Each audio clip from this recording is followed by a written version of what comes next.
কৃষ্ণা, জয় রাধে। আজকে আমি আপনাদেরকে এই শঙ্খের কিভাবে বাড়িতে স্থাপন করবেন, কোন তিথিতে এবং কিভাবে পুজো করে শঙ্খ বাড়িতে রাখতে হয়, সেই পুজো পদ্ধতি এবং কি করে চিনবেন যে আপনি যে বাড়িতে শঙ্খ এনেছেন সেটা অরিজিনাল না ডুপ্লিকেট। আর শঙ্খ আমি পূর্ববর্তী আমার এই ভিডিওটিতে আমি শঙ্খের মাহাত্ম্য কথা বর্ণনা করেছিলাম, যে শঙ্খ বাড়িতে রাখলে কি কি বেনিফিট পাওয়া যায়, কত ধরনের শঙ্খ আছে। তো এই ভিডিওটিতে থাকছে যে শঙ্খ বাড়িতে রাখার কিছু নিয়ম, যদি সেই নিয়মগুলো আপনারা না মানেন বা ঠিকঠাক ভাবে না করেন তাহলে তার দুষ্কর্ম, দুঃপ্রভাব, খারাপ প্রভাবও আপনার বাড়িতে পড়তে পারে। তো ওই জন্য জানুন যে নিয়মগুলো, যে শঙ্খ রাখার নিয়ম, কিভাবে শঙ্খ রাখতে হয়, কোন শঙ্খ কিভাবে রাখতে হয় এবং কোথায় রাখতে হয়, কেন রাখতে হয়, সমস্ত নিয়ম কারণ শঙ্খের ওপর। কারণ প্রত্যেকের বাড়িতেই আমরা যারা হিন্দু সনাতনী তারা ভগবান শ্রীকৃষ্ণকে সবাই পুজো করে। তো পুজো করতে গেলে তাকে অভিষেক করার জন্য এই দক্ষিণাবর্তী শঙ্খ লাগে, আর বাজানোর জন্য উত্তরবর্তী শঙ্খ লাগে। ঠিক আছে, তো এই শঙ্খ যে কোনো একটা হলেও বা দুটো হলেও সবার বাড়িতে আছে। যদি ভুলভাল জায়গায় রাখেন বা ভুলভাল নিয়ম পালন করেন তাহলে কিন্তু দুষ্কর্ম আপনাকেই ভোগ করতে হবে। তো তার জন্য মন দিয়ে শ্রবণ করুন আজকের ভিডিওটা, খুবই ভাইটাল।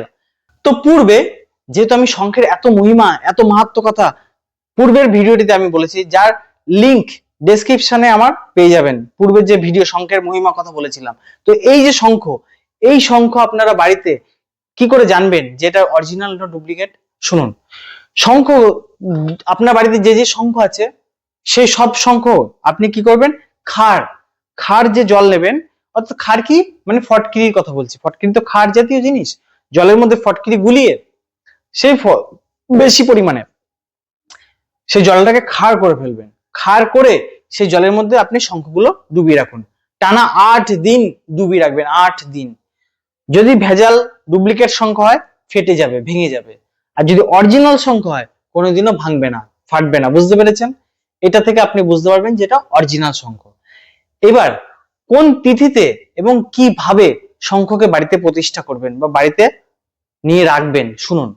সেই তিথি হলো কার্তিক মাসের পূর্ণিমা তিথি, অর্থাৎ কার্তিক পূর্ণিমা। আর কি রামনবমী, এই তো সামনে আসছে রামনবমী, চৈত্র মাসেই রামনবমী আছে। তো সেই রামনবমীতে, তারপরে ধনতেরাসে, দীপাবলিতে আর নবরাত্রিতে।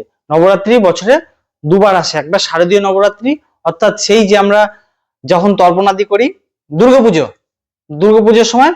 দুর্গাপুজো তো অষ্টমী, নবমী, দশমী, প্রথমা থেকেই আপনি করতে পারেন, প্রথমা থেকে একদম দশমী পর্যন্ত। সেই দুর্গাপুজোর সময় আবার ঠিক এরকম এই চৈত্র মাসেও রামনবমী অর্থাৎ নবমীর দিন।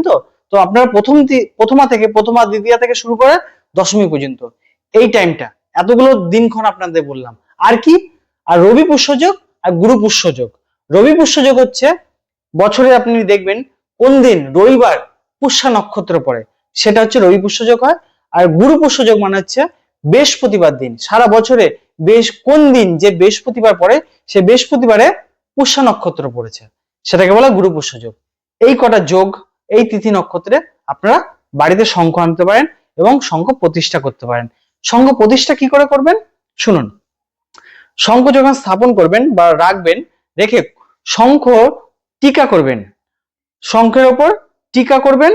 টিকা করে তারপরে আপনি ফুল, পুষ্প, চাল ইত্যাদি রেখে শঙ্খের পুজো করবেন। এবং শঙ্খর পুজো পাঠ করার পরে আপনি শঙ্খকে আরতি করবেন। তো সে আরতি কর্পূর দ্বারা শঙ্খের আরতি করবেন। যদি ইহা করেন তাহলে কি হবে না, আপনার পরিবারে সুখ, সমৃদ্ধি, লক্ষ্মী, বৈভব বৃদ্ধি পাবে এবং আপনার পরিবারে কোনোদিন ধনধান্যের অভাব হবে না, আর্থিকভাবে ভালো হবে এবং কোনো রোগ ব্যাধি আপনার পরিবারে সহজে আসতে পারবে না, রোগ হবে না এবং বাস্তুতে আপনার কোনো দোষই হবে না, কারণ লক্ষ্মী দেবী সর্বদা সেই বাড়ির প্রতি প্রসন্ন থাকবে। এবং সাথে সাথে কলহ, বিমারি, দুর্ঘটনা সমস্ত কিছু দূর হয়ে যাবে। বাস্তু যদি দোষ না থাকে সেই পরিবার কি হয়, সুখে স্বাচ্ছন্দ্যে থাকে। বুঝতে পারলেন শঙ্খের এত মহিমা। এইভাবে আপনারা শঙ্খ প্রতিষ্ঠা করবেন। এইবার শঙ্খ অনেকেই যে বাড়িতে এনে কিভাবে রাখে আমি জানি না, কিন্তু কিভাবে রাখতে হয় শুনুন। যে নিয়মগুলো, শঙ্খে এই যে দক্ষিণাবর্তী শঙ্খ, যে এই দক্ষিণাবর্তী শঙ্খতে সবসময় জল ভরে রাখবেন। ভগবানের কাছে যখন রাখবেন জল ভরে রাখবেন, খালি কোনো সময় রাখবেন না। খালি রাখলে সেই বাড়িতে ঝগড়া, কলস ইত্যাদি হবে। আর যদি জল পূর্ণ থাকে আপনার পিতৃদেবরা পর্যন্ত প্রসন্ন থাকে। আর এই যে কোনো শঙ্খ খালি মাটিতে কোনোদিনও রাখবেন না। এই দক্ষিণাবর্তী শঙ্খ রাখার জন্য এই যে কচ্ছপ আকারের যে স্ট্যান্ড পাওয়া যায়, আপনারা এই স্ট্যান্ড এরকম করে রাখতে পারেন। এই স্ট্যান্ডও অনলাইনে অর্ডার করলেও আপনারা পেয়ে যাবেন। তো যাই হোক, দোকানে গেলেও পেয়ে যাবেন। পিতলের স্ট্যান্ড নিতে পারেন, বুঝতে পারলেন? এই স্ট্যান্ড এরকম করে আপনারা রেখে দেবেন। এটা ছিল দক্ষিণাবর্তী। আমি কি বললাম, কোনো শঙ্খ কিন্তু মাটিতে রাখা যাবে না। তো তারপরে আপনারা যদি এই উত্তরামুখী অর্থাৎ এই যে বাজানো যে শঙ্খ, এই শঙ্খ কিন্তু আপনারা মাটিতে রাখতে পারবেন না। হয় কোনো কাপড় বিছিয়ে রাখুন, তার উপর রাখুন, বা কাঠের উপর রাখুন, বা পিতলে কোনো থালা ওর উপরে রাখুন। কিন্তু কিভাবে রাখবেন শুনুন। রাখার নিয়ম হলো, ভগবান আপনার যেদিকে আপনি পুজো করবেন, ভগবান ধরুন আমার সামনে ভগবান আছে, ভগবানকে আমি সামনে রেখে পুজো করছি, তো ভগবানের দিকে এই যে মুখটা, এই মুখটা জানি ভগবানের দিকে থাকে, বুঝতে পারলেন? আর এইটার ক্ষেত্রে কি হবে, এই যে এইটার যে বাজানো দিকটা, এই বাজানো যেটা আমি মুখ বাজাচ্ছি, এই বাজানো দিকটা জানি আমার নিচের দিকে থাকে, এরকম এরকম জানি থাকে। আর এই মুখ আমার দিকে জানি থাকে, মানে এর যে ফোলা অংশটা, পেটের অংশটা, এটা জানি ওপরের দিকে থাকে। এইভাবে শঙ্খ রাখতে হয়। এই শঙ্খ এইভাবে রাখতে হয়, এই শঙ্খ এইভাবে রাখতে হয়। এটা হচ্ছে নিয়ম।